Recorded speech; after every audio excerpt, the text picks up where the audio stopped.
Good morning, boys and girls. This is Miss Boyte here. What we're going to talk about today is we're going to talk about a comprehension strategy on how to identify the theme of a story. This is going to be a 5th grade lesson. My standard is that the learner will write a theme of a story, drama, or poem from details in a text, including how characters in a story or drama respond to challenges, or how the speaker in a poem reflects upon a topic or summarizes the text. And that standard is RL 5.2. Now, yesterday we talked about how to compare and contrast two characters in a story. And what I asked you to do was we compared two characters. We compared Aslan and the White Witch, the good versus evil kind of thing. And what I wanted you to do was tell me the differences between them. So y'all said for Aslan, you said things like selfless, kind, caring, he's honest.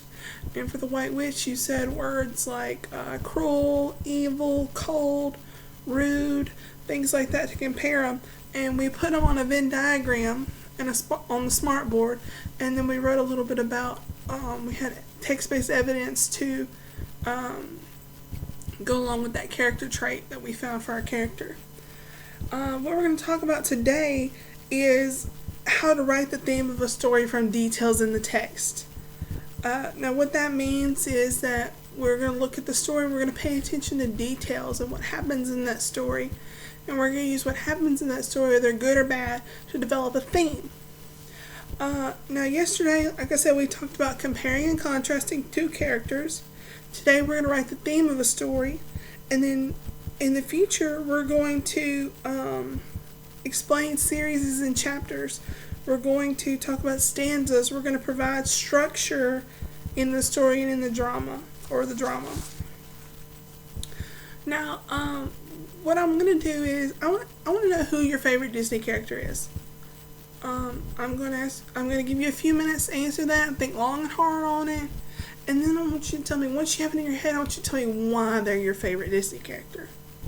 What makes that Disney character, prince, princess, animal, what makes it so famous that you remember them? That's a character that says, oh, if I think of the Jungle Book, what makes Baloo the bear so famous? Well, you can talk about how he's funny. If I had a student say that Pocahontas was her favorite Disney character, Disney princess, and then I asked her why, she could give me an example of saying she's brave or she stands up for what she believes in. What we're going to do next is we are going to watch a video on theme. Now, on this video on theme, what I want you to do is pay attention to the characters and their actions. It's going to have a little story, a little clip in there for you to watch and see what happens. And what life lessons are taught in there? What can you learn from this? What's the moral of this story? Is there anything that you learned? Anything good or bad that you could take from the story? And then what we're going to do is we're going to get in groups, and we're going to, after we watch the video, we're going to get in groups, and we're going to do an activity that matches the theme and the little story that goes with it. Give me just a second, I'm going to pull up that video. But what is theme? Theme is the lesson the author wants us to learn from the story. Themes tell us what we should or should not do to ensure happiness and success in our own lives. But how do we find this elusive theme? Well, observe what the characters in a story say and do. Pay very, very close attention. And afterwards, ask yourself, what were the consequences of those actions? Some consequences are good, and some consequences are bad. That will lead you towards the theme of the story. So let's see an example using a familiar fairy tale. But first, a few ground rules about theme. Themes are a complete sentence, always, never with just one word. And themes never contain character names, not ever. A theme is true for everyone. Young and old, rich or poor, black or white, doesn't matter.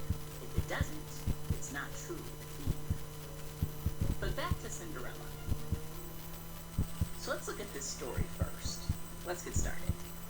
We have a beautiful girl, sweet, charming, but being treated like a slave. We have a stepmother and stepsisters. All three very, very wicked. Very wicked. We have a prince. Yowza. We have a ball that the beautiful girl wants to go to.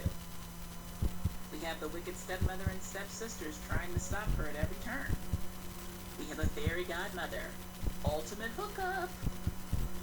See? So Cinderella gets to go to the ball and she meets the prince. Love at first sight. Beautiful thing. She has to run away at midnight because everything's going to become unmagic and she leaves behind her glass slipper. The wicked stepmother tries to stop her from trying on the glass slipper and preventing her from becoming the actual wife of the prince. Surprise, surprise, it doesn't work. And when it's all said and done, Cinderella and the prince live happily ever after. Seems pretty simple, right? Wrong! Cinderella has lots of themes. I mean, they're all throughout the movie itself. Let's start with nothing is impossible with teamwork. It's a complete sentence, it can apply to anyone in any situation, and it contains no character name. Plus, I can back up this theme. In the movie, Cinderella's little mice friends and bird friends actually hook up together to make her a dress so she can go to the ball. I mean, they're cutting with scissors, the little blue birds are flying around, it's just teamwork out the wazoo. And the consequence is that a beautiful dress is made at the end. Nothing is impossible with teamwork. I mean, these are singing mice, they should be able to do this. And how about true love will always win in the end? Complete sentence, no character names, and can apply in every situation. So even though the wicked stepmother and the wicked stepsisters, who by the way are complete haters, tried to stop Cinderella at every point in turn, she still ended up with her one true love. True love will always win in the end. Don't be cruel or bad things will happen to you.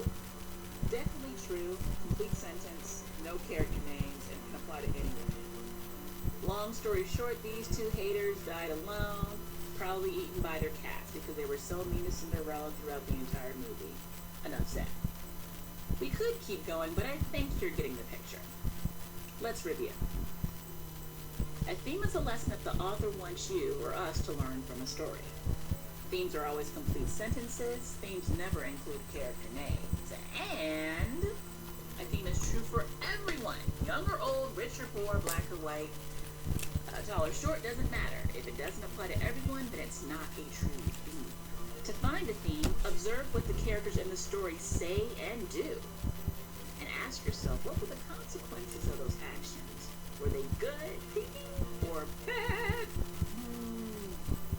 And that will lead you to the theme of the story. So the next time you find yourself reading a book, or listening to the words on a song, or watching a movie, pay very close attention to those characters. Look to see what they say and what they do. Ask yourself what are the consequences of those actions, and see if you can find the themes.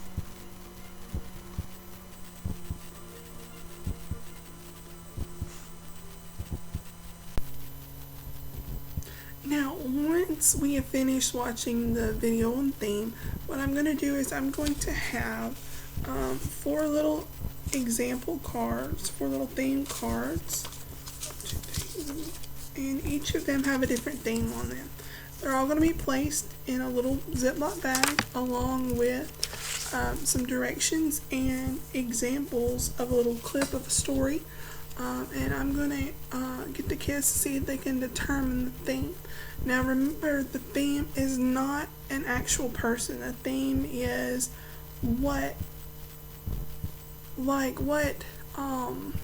made the characters, or how the characters changed from, is what makes up a theme. For instance, Cinderella.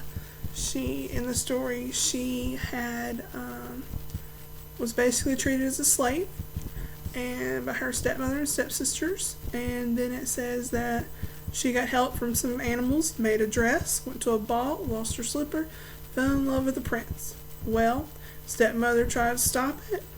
After she lost her glass slipper, stepmother tried to stop it and tried to prevent the prince from marrying her. Well, in the end, the prince marries her. So one of the themes of that story could be that true love always wins. So they're going to get these 4 different themes. The first one is choose your friends wisely. The next one is you can find friendship in unexpected places. The third theme is being kind is better than being popular. And then the fourth one is actions speak louder than words. So you're going to, the kids are going to get into groups, and they're going to be given some scenario cards. And there's about 10 to 12 of them, a bunch of different ones with different stories. And they're going to determine out of these 4 themes what the theme of each story is. For example, we can do one together. It says, Jasper knew his friend Mark sometimes made poor choices. Jasper figured as long as he didn't participate, then Mark's choices wouldn't really affect him. One day at school, Jasper and Mark were walking down the hallway. Mark made a snide comment to some guys that were walking by, and those guys grabbed Mark by the hair and started punching him. Since Jasper was with Mark, they did the same thing to Jasper, even though he didn't say anything. Being friends with Mark had turned out to be dangerous. Now, what I would do in order to find the theme is look at the things that happened in the story. Mark said some ugly things to a guy. Well, in return, the guy beat up Mark, and Jasper got beat up because he was associated with Mark. So I would put the story of Mark and Jasper in theme 1, which says choose your friends wisely.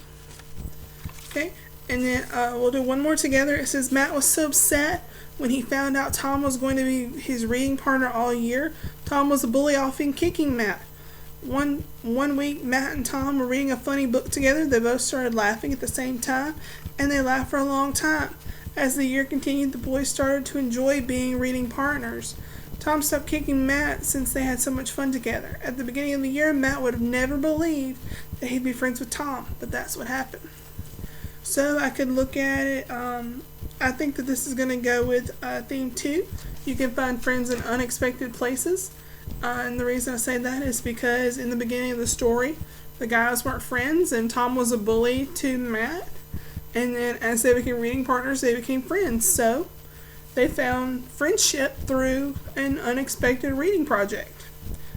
Now, once they have put together all 12 scenarios, or all 12 scenario cards into 4 themes, then what we're going to do is I'm going to pass out a theme paper. It looks like this right here. It's a Venn diagram, or like a diagram chart, and it's going to have their name, the title, what they think the theme is, and it can just be one word for right now, and then 3 examples of why they think that would be the theme. And then they're also going to be given a sheet where you put the title. It's going to ask them questions. It's going to ask them to explain why they think the theme is what it is. But I'm going to go back to the Venn diagram. And what I did was I picked that the theme was courage. I said that I think that it is courage, and I gave 3 examples. So my first one would be Peter exhibits his valor by defending Susan and killing Fenris Ulf, which was the henchman to the White Witch. I said that Edmund showed courage by making the most of his clean slate by smashing the White Witch's wand during the last battle. And then I said Aslan shows courage because he faces an uncertain death and does not go back on his promise. So then on these questions it asks, like one question says, how did the characters react to the obstacles? Well, I said that Peter was very nervous when he was battling Fenris Ulf. I said that Edmund showed bravery and courage when he destroyed the witch's wand. And then I said Aslan handled the news of his death with grace, but also sadness. And then another one of these questions on here says that how did the characters grow or change in the story? Peter gained courage, Edmund gained humility, and Aslan was allowed to step back and actually allow Peter to become the true king he was. And answering all 4 of these questions should help them understand the true meaning of why they chose that theme and the reason that why they chose what they chose. And I chose courage. Now, after they finish the Venn diagram if I have, or the little diagram chart if I have any English language learners or any learners who are 2 grade levels below where they should be at. What they're going to do is they're going to be in a small group with me, either at my desk or at a group with me, and we're going to talk about some examples in the story and help work together to find a theme of the story and fill in both of those pages. And then if we have any early finishers, I'm gonna have extra pages back there of the Venn diagram with the 3 little bubbles, and I'm gonna tell them to find another theme, because there are tons of themes in Narnia: courage, family, friendship. I mean, it's a bunch of different themes that can be found in the story of Narnia. I hope you enjoyed this lesson on comprehension. Thank you.